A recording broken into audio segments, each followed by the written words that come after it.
New Zealand, a land of two islands, was hidden for years. It was one of the last places on Earth to be settled by humans. Imagine a land untouched, a paradise waiting to be found. This is the story of New Zealand. The first to arrive were the Maori, skilled seafarers from Polynesia.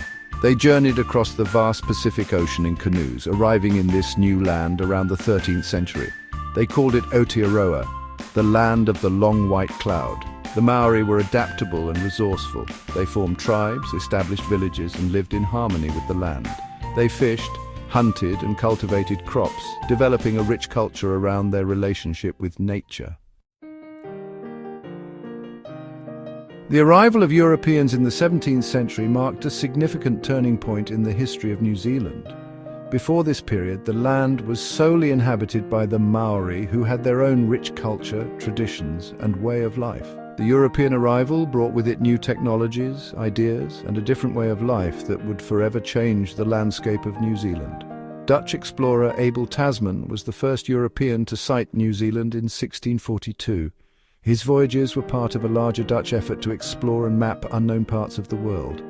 Tasman's journey was fraught with challenges, including rough seas and encounters with the indigenous Maori people. Despite these difficulties, Tasman managed to chart parts of the coastline, providing the first European maps of New Zealand.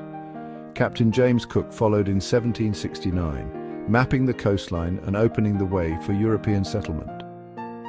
Cook's detailed maps and observations were invaluable to future explorers and settlers.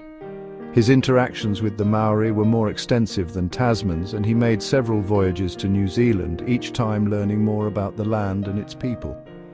Cook's contributions laid the groundwork for future European exploration and eventual colonization. European settlers, mainly British, were drawn to New Zealand's fertile land and abundant resources. The promise of new opportunities and a better life led many to make the long and arduous journey to this distant land. These settlers established farms, towns, and communities, bringing with them their own customs, beliefs, and ways of life. The introduction of European farming techniques and crops transformed the landscape, making it more productive and altering the natural environment. They established farms, towns, and introduced their own customs and beliefs. The architecture of the period reflected European styles, and many of the buildings constructed during this time still stand today as a testament to the early settlers' influence. The settlers also brought with them new social structures and institutions, including schools, churches, and local governments, which played a crucial role in shaping the development of New Zealand society. This period saw the beginning of a clash of cultures between the indigenous Maori and the European settlers. The Maori had their own established way of life, and the arrival of Europeans brought significant changes and challenges. And there were instances of cooperation and trade, but also conflicts and misunderstandings. The introduction of European diseases, to which the Maori had no immunity, had devastating effects on the indigenous population. Over time, the cultural landscape of New Zealand was transformed as the two groups interacted, sometimes harmoniously and other times contentiously. This complex and often tumultuous period laid the foundation for the diverse and multicultural society that New Zealand is today. In 1840, the Treaty of Waitangi was signed. This historic event marked a significant moment in New Zealand's history, as it was intended to be a mutually beneficial agreement between the Maori chiefs and the British Crown. The treaty was meant to establish a framework for coexistence, ensuring that both parties could live together in harmony and mutual respect. The signing took place on February 6, 1840, and it was hoped that this document would pave the way for a prosperous future for all inhabitants of Aotearoa, the land of the long white cloud. This agreement between Maori chiefs and the British Crown aimed to establish a framework for coexistence. The Maori chiefs, representing their iwi, or tribes, entered into this treaty with the understanding that their sovereignty and land rights would be protected. The British, on the other hand, sought to establish a legal framework for governance and settlement. The negotiations were complex, with language barriers and differing cultural perspectives playing a significant role in the discussions. Despite these challenges, the treaty was signed by over 500 Maori chiefs, symbolizing a commitment to a shared future.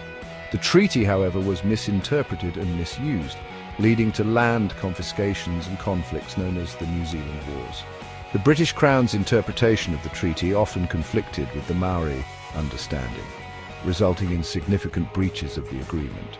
Land, which was sacred to the Maori and central to their identity and way of life, was seized by the Crown, leading to widespread displacement and suffering. The New Zealand Wars, a series of conflicts between the Maori and the British, were a direct consequence of these injustices. These wars were marked by fierce resistance from the Maori, who fought valiantly to defend their land and uphold their rights.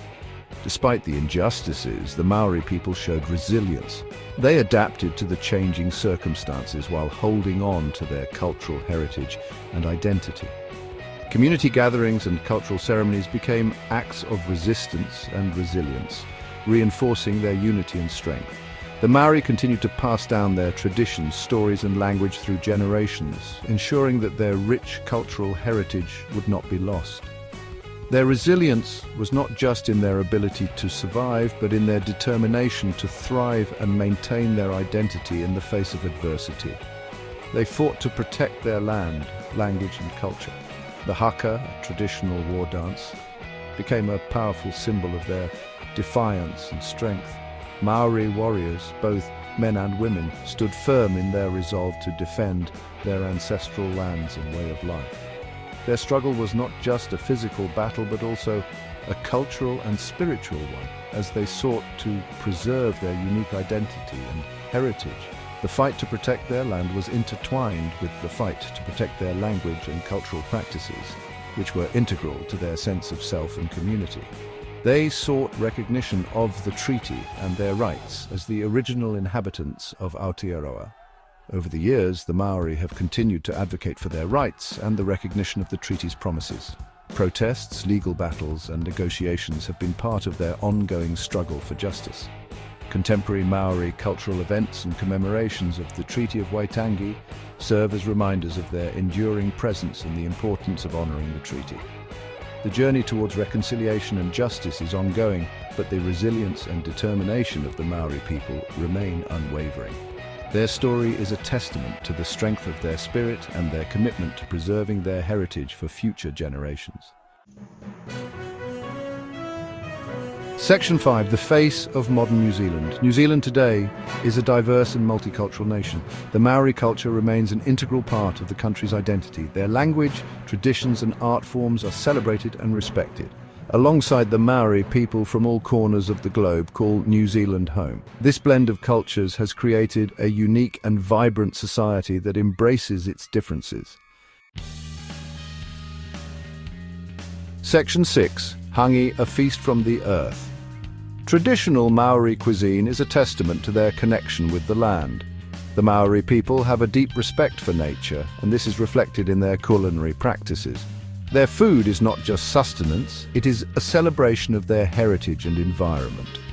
The hangi, in particular, is a communal event that brings people together, fostering a sense of unity and shared tradition. One of the most well-known dishes is the hangi. This traditional method of cooking has been passed down through generations, preserving the flavors and techniques of ancient times. The preparation of a hangi is an event in itself, often involving the entire community. It is a time for storytelling, singing, and connecting with one another. This ancient cooking method involves preparing food in an underground oven. The process begins with digging a pit in the ground, which is then lined with hot stones. These stones are heated until they are red hot, providing the necessary heat to cook the food. The pit is a symbol of the earth's embrace, enveloping the food in its warmth. Meat, seafood and vegetables are carefully placed in baskets lined with leaves and cooked for hours over hot stones buried in a pit. The leaves not only protect the food from direct contact with the stones, but also impart a unique flavor. The slow cooking process allows the flavors to meld together, creating a harmonious blend of tastes and textures. The result is tender, flavorful food infused with the earthy aroma of the hangi. Each bite is a reminder of the land from which it came, a tribute to the Maori's enduring connection to their environment. The hangi is more than just a meal. It is a cultural experience that honors the past and celebrates the present. It is a feast from the earth, for the earth and by the earth. Section 7's a modern menu. Contemporary New Zealand cuisine reflects the country's multicultural influences. Fresh, locally sourced ingredients are highly valued. Seafood, lamb and dairy products are staples of the New Zealand diet. From award-winning restaurants to casual cafes, New Zealand offers a diverse culinary landscape. Influences from Europe, Asia and the Pacific have blended to create a unique and exciting food scene. Section 8, a unique blend. New Zealand's journey through history has shaped its unique identity. It's a country where the past is acknowledged and respected, while the present embraces diversity and progress. The spirit of the Maori people, their resilience and connection to the land continues to inspire. Section 9, a land of Aotearoa. From the first Maori canoes arriving on its shores to its place as a modern, multicultural nation, New Zealand's story is one of adaptation, resilience, and a deep connection to the land. It's a country that continues to evolve, always striving for a balance between its past, present, and future.